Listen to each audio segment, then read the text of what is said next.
àti ẹ̀ náà mi ò mọ̀ pọ́ ta mi ní ẹ mi ò mọ̀ pé kà ní ẹ ẹni blogger tó bá fẹ́ gbé kíní ẹ gbé orúkọ tẹ fẹ́ bàjẹ́ ti bàjẹ́ ṣùgbọ́n ẹ lè bà tèmi jẹ́ torí pé kíní ẹni tẹ́ ẹ̀ dá ẹ lè mú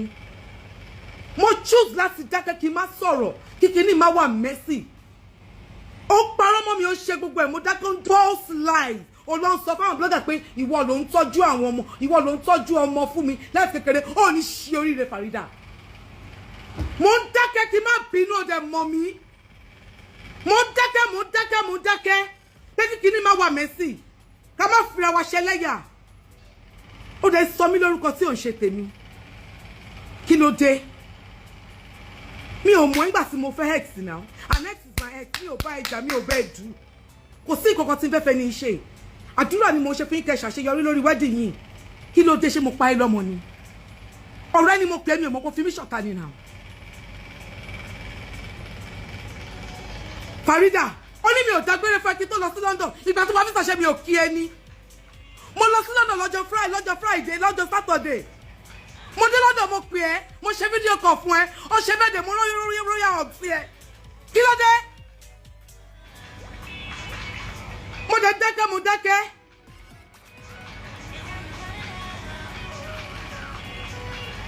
mo róyà ọ̀gbìn kó lọ bá mi ṣe surprise birthday fún ẹ mo tún dé Nàìjíríà ọmọ kan jí fóònù ẹ mo rọ jẹ́rìí fún ẹ lọ́dọ̀ Bísí ṣé mo mọ̀ pé ń bá mi jà ni mo ṣe gbogbo yẹn ni mi ò mọ̀ pé ń bá mi jà náà mi ò mọ̀ pé ó fi mí sínú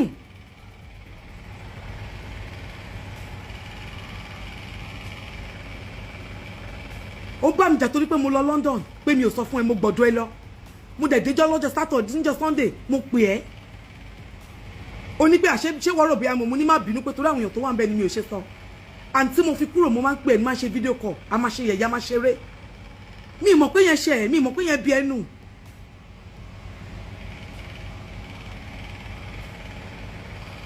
ìkà ni ẹ́ ejò ni ẹ́ ejò gidi ni ẹ́ Farida ìwọ lè má jáde báyìí kó má wá sóòótọ́ rẹ̀ bọ́ irọ́ tó ń pamọ́ mi káàkiri lọ́dọ̀ àwọn blogger yẹn Ọlọ́run ẹlẹ́dàá gbogbo nǹkan tó ń jẹ́gun Kùránì ó máa dá fẹ́mi àti ẹ àdàbí tó bá jẹ́ pé bẹ́ẹ̀ ló ṣe rí bó ṣe sọ fún wọn ẹ̀tọ́ wípé ni mo jí owó ta ni mo jí ẹni tó bá ní mo jí owó òun kó gbé àkáǹtì tó fi sanwó yẹn kó gbé jáde síta ẹ ti tì mí mo dẹ̀ ti rẹ́dí fún nǹkan tẹ́ bá fẹ́ ṣe mo ní sùúrù ìtó mo jáde lánàá mo wá bẹ̀ yìí pé kẹ́ fi mí sílẹ̀ mo ṣàlàyé ọ̀rọ̀ èmi àti lájọ́ ń ṣèké náà èmi ni mo sọ pé à ṣé lágbèjà máa fẹ́ kí lórúkọ ẹ̀ ní ṣé ó máa fábíkẹ́ ni kò lè fábíkẹ́ náà kíníkan ó gbé mi sí spíkà fábíkẹ́ kábíkẹ́ máa gbọ́ ni náà ó máa lọ gbẹ́jọ́ fáwọn blogger òun sọ pé àbíkẹ́ ló ń rojọ́ Farida ó dẹ̀ bẹ̀rù Ọlọ́run ó dẹ̀ bẹ̀rù àti sun ẹ ṣé wọ́n tó tiẹ̀ lè parọ́ fáfá tó fẹ́ ipa fà lóògùn fún ẹni ó bẹ̀rù Ọlọ́run fẹ́ni tó fẹ́ láyọ̀ tàlàfíà tọ́lọ́wọ̀n bá kọ̀ wà tàfà pàgbà pẹ́pẹ́tẹ́ bára yín dalẹ̀ Ọlọ́run ò kọ́ yín púpọ̀ nìyẹn ó ní láti máa deflame character àwọn èèyàn Farida ṣé ọmọ kẹ́ bó ṣe sọ náà yẹ pé ìyá Bísọ́lá lọ ṣe ẹ́ lọ́ṣọ̀gùn sí ẹ kí lè tó jágò ọjà bàtẹni jẹ́ ṣé ọmọ pé ẹ̀kọ́ tó sọ bẹ́ẹ̀ tí mo fi gbà parí pé láyé máa parí ìjà wà àti ìyá Bísọ́lá yìí ìkànnì ẹ mi ò ní kó káwọn blogger máa bù mí o mi ò jalè ẹni tó bá ní mo gbowó òun ẹ̀jẹ̀ rù mí lọ kọ́ọ̀tù adájọ́ bá wa dá provide the court case yẹn provide gbogbo owó tí n bá gbà bí mo ṣe gbà bó ṣe transfer sínú àkáǹtì mi Kudi nǹkan tó ń sọ yẹn lórí live chat yẹn kò jẹ́ bẹ́ẹ̀ rárá it's not like that o lè mọ Démọ́lá bí mo ṣe ń sọ yìí bí mo ṣe sọ yìí mi ò bá Démọ́lá ní ìjà mi ò dẹ̀ gbé owó Démọ́lá ṣo fẹ́ sọ pé òun àwọn èèyàn tí Démọ́lá fẹ́ ni tí Démọ́lá bá wá bá ẹ kò ṣe big deal tí ò bá ń ṣe gbogbo ẹjọ́ wẹ́wẹ́ orí burúkú tó ń ro yìí mo fi Kábà tí mo fojú kan tá à ní issue wàláhì máa wá wedding yín kí ló wà ń bẹ̀ bẹ́ẹ̀ ni kò fẹ́ nìkan nìkan fẹ́ nìkan náà happiness oníkálukú ló máa sànà ò dẹ̀ fadé mi dé mi lórí kò fi mí sílẹ̀ kí ló dé o wá ń tutù kùtù káàkiri òun rojọ́ òun ṣe bí you're going to be 50 o dẹ̀ ṣe eléyìí o tún ṣe o pa àwọn tax fún mi lẹ́yìn kò ní dá fún ẹ Farida mo sá fún ẹ tó ìkànnì ẹ bẹ́ẹ̀ náà ló rojọ́ mi káàkiri onípa ọkọ̀ àbúrò mi ló ra rúlẹ̀tì fún mi pé láti kọ́ sọ pé láti pọ̀ lọ́ra pọ́kọ̀ pẹ̀lú Alex fún mi kẹjọ pé ráyé pọ̀kọ̀ kẹwàá sọ́lé sí mi náà onígbà mi bọ́kọ̀ àbúrò mi sùn ó ń sọ gbogbo ẹ̀ mú dákẹ́ mò ń wò ó ní ṣí oríire ẹni blogger gbàgbé ẹgbẹ́ ìtọ́ bẹ́ẹ̀ bàjẹ́ ti bàjẹ́ already kọ́níkàlùkù máa ṣàtìtì ẹ̀ kí ló dé gan-an èyí ó ní gbogbo àgbàlagbà àgbáyé náà ti pè mí lẹ́ni kí n dákẹ́ mo dẹ̀ dákẹ́ ó tún wá mú ti ọmọ tó wà lọ́dọ̀ mi ṣé wọ́n padà rojọ́ fún gist lover wípé mo ní ẹni mi ò bá jà ìgbà tí mo ní mi ò bá ẹ jà ṣé pé ọmọ mi wà lọ́dọ̀ ẹ̀ wáyé tá a máa jà àti di family ìwọ náà dẹ̀ sọ sínú bẹ̀ ó ní wípé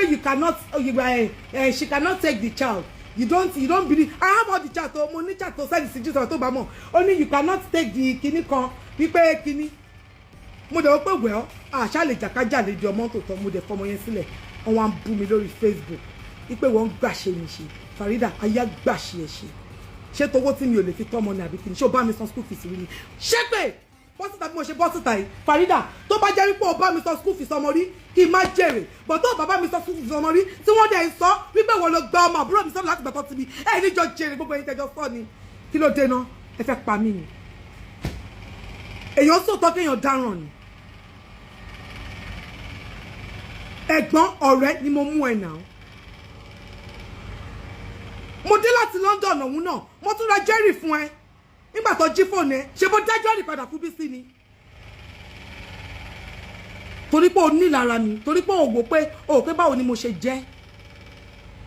màá máa bà cream ẹ jẹ́ màá dẹ̀ tún mú owó mi màá fi ra gold worth of million naira fún ẹ bẹ̀rù Ọlọ́run any blogger tó bá gbé anybody tó bá hate me ẹ lè sọ nǹkan tó wù yín it's allowed but ẹ sòótọ́ torí pé kí ni ẹsẹ̀ mẹ́fà gbogbo wa mú wá sílẹ̀ ayé ẹsẹ̀ mẹ́fà náà la dẹ̀ máa mú lọ ẹran tí ọjọ́ àti sùn ẹran tí ọjọ́ tó pé gbogbo nǹkan tẹ́ fi ilé ayé yín ṣe ó máa dúró síwájú ibẹ̀ tó máa kà fún yín it's not about coming to what's it called jẹ́jẹ́ anybody tó bá tẹ̀ fẹ́ bú mi ẹ bú mi kí mo tẹ̀ off comments ọ̀fẹ́ lóhùn kó ní kálukú sọ títí ẹ̀ kí ló dé mi ò ní kó lóko má roko mi ò ní kó lódò má rodò ó dẹ̀ ń jẹ́ kó máa bí ẹni pé bóyá torí ọkọ ni mo ṣe ń bá ìjà kí ló dé gbogbo nǹkan tó ṣe fún lẹ́nu ọ̀rẹ́ ṣe máa gbọ́ pọ̀ ọ̀rẹ́ tẹjọ́ sọ̀rọ̀ ọgbẹ́ mi sọ́rí spíkà kábíkẹ́ máa gbọ́ ni náà ó ṣàbòsí mi náà ó kọ́ bá mi ni náà ó kọ́ bá mi ni mo láti bẹ̀lẹ́dẹ̀ Àbíkẹ́ pé má bínú kí wọ́n tó lè gbé mi sórí spíkà kí ló tún kù tó fẹ́ ṣe fún mi gbogbo nǹkan tó sọ tí mo gbọ́ torí mo kà kún wọ́n ní wọ́n pé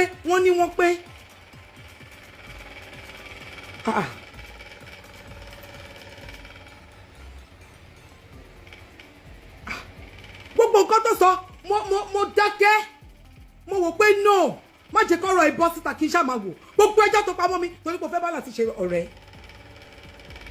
ẹ tó jábúrò fún mi mo ṣe máa ní kó má ṣe visa ṣe bẹ́ẹ̀ mi lè mí pé Farida Bible Quran lélẹ̀ náà ṣe bẹ́ẹ̀ mi lè mí encourage ní ìdájí lóru tí mo ní Farida jẹ́ ká jọ máa ṣe visa yìí lóhun jẹ́ ká jọ máa travel ìwọ náà ṣe visa títí ẹ̀ ẹni tó ti mo tọ́ dẹ̀ fún mi ní contact ẹ̀ àwọn náà ní pé kí n máa pé ká má lò mọ́ pé kò dáa mo dẹ̀ sọ fún ẹ mo lẹ́ni sọ pé wọ́n ní contact wọn ò dáa o tí láti bá ti ẹ̀ rojọ́ mi fún ẹ ẹ̀tọ́ ẹ pè mí náà Farida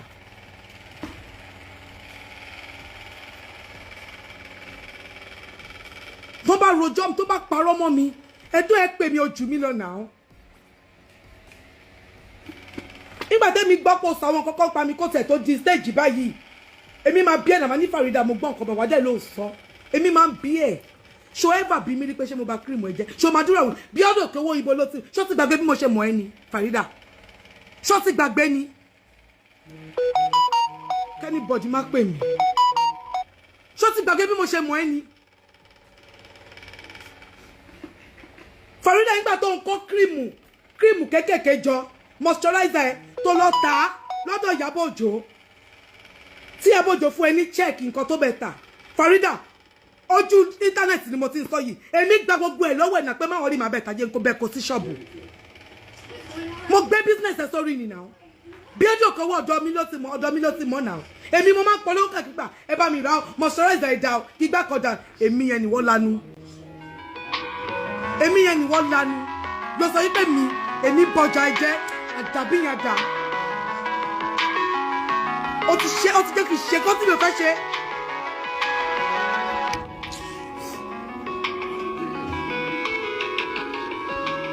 ó dẹ̀ ń gbé gbogbo ẹjọ́ ó gbé lọ sórí jísìlá ó gbé gbogbo ẹjọ́ sórí sọ́dọ̀ àwọn bloggers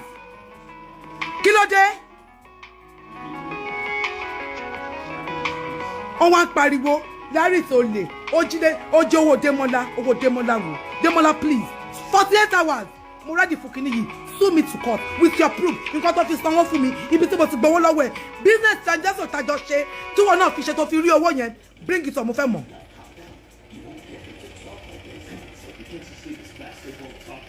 ṣé ibi tẹnu bá di ẹsẹ̀ débẹ̀ ni wọ́n ní màmá wa ń pariwo mi lóru àná wípé wọ́n ní àlẹ́jì ni ẹ̀tẹ̀ tí wá mú lé tó pé kínní owó tí wá lọ ń sọ wípé ìwọ ni wọ́n tọ́jú ọmọ tèmi láti kékeré láti gbà tó ti bí ó ṣe lé ò bá má ṣe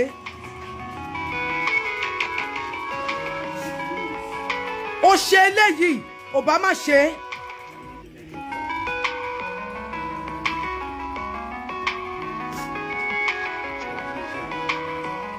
Ẹjọ́, let me tell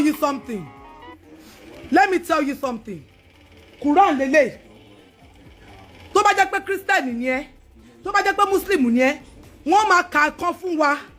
Ṣó ti yé yín lọ́jọ́ ìkẹyìn. Wọ́n máa ka ìkan fún wa ní ọjọ́ ìkẹyìn. Èmi sọ, mo dẹ̀ tún dúró lé lórí wípé èmi Lára ni mo pe kí lorúkọ ẹ̀ ni mo pe Àbíkẹ́.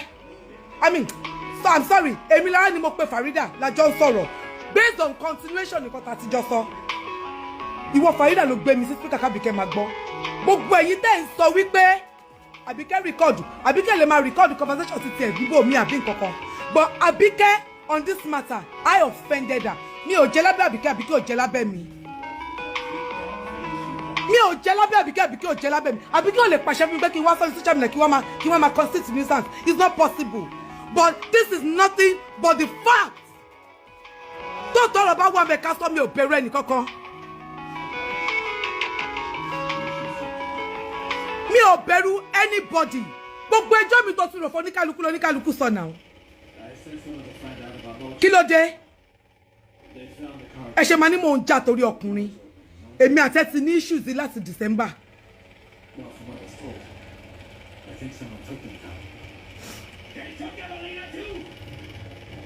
Mi ò ní màmá sọ kankan pa mi ẹjọ́ ẹ̀yin tẹ́ ń gbé nǹkan máa gbé kíni mo ní màmá sọ wípé Larry is alleged ó jọ̀wọ́ Démọ́lá, that's what I said, and I've watched the show mo wo gbogbo ẹ̀ lírọ̀lẹ́ yìí orí social media ni mo wà tí mo ti wò ẹjọ́ torí Ọlọ́run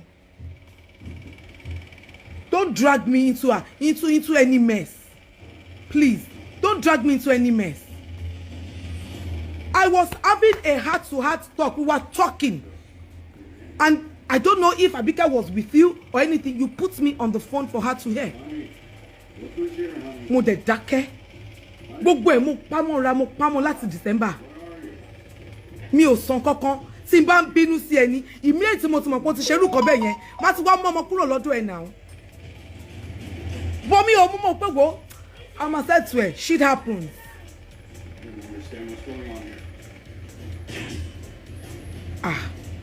Mo pe shit happens. But mi ò rò, mo kọ pé wo, no wàhálà. Ó wá gbé gbogbo ẹjọ́ mi. Ó gbé gbogbo ẹjọ́ mi àti tí mo ṣe àti tí mi ò ṣe. Ó gbé lọ. Nǹkan máa bú mi. Ó lé mi ṣoògùn. Ó lé mi ba cream jẹ́ òun wẹ́jọ́ àwùjáre. Ọlọ́run máa dá fún mi. Ẹlẹ́dàá mi máa dá fún ẹ. Àtàbí tó bá yẹ pé mo lo inú méjì sí ìwọ tó jẹ́ pé tààrẹ ò bá yá àìrú máa bà mí máa sọ pé Farida nǹkan ò máa gbọ́dọ̀ ṣí ẹ̀mí máa wà responsible tóbi tí máa tọ́jú gbogbo àwọn ọmọ yìí.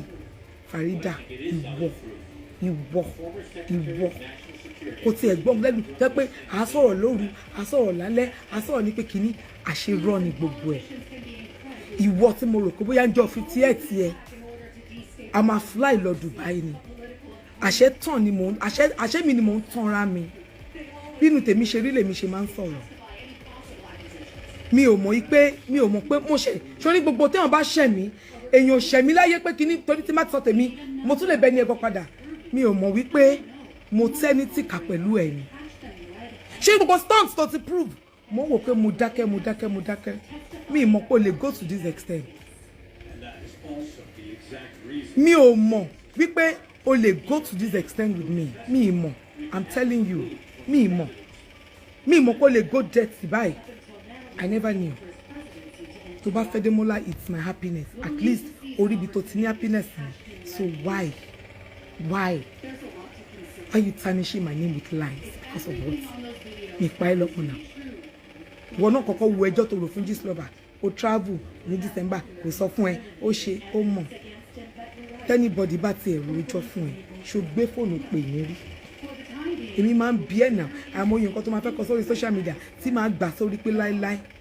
Farida àmọ́ ìyàwó èèyàn tó máa fẹ́ bájà tí máa gbà sórí Farida àmọ́ ìyàwó èèyàn tó máa fẹ́ búlẹ̀ tí máa gbà sórí Farida ó ṣe gan ó ṣe ó jẹ́ kí n mọ̀ túmọ̀ nǹkan tó pè ní èèyàn mo dẹ̀ mọ̀ mo kọ́ lára ẹ̀. Come back. Thank you so much for watching. See you next time. Bye for now.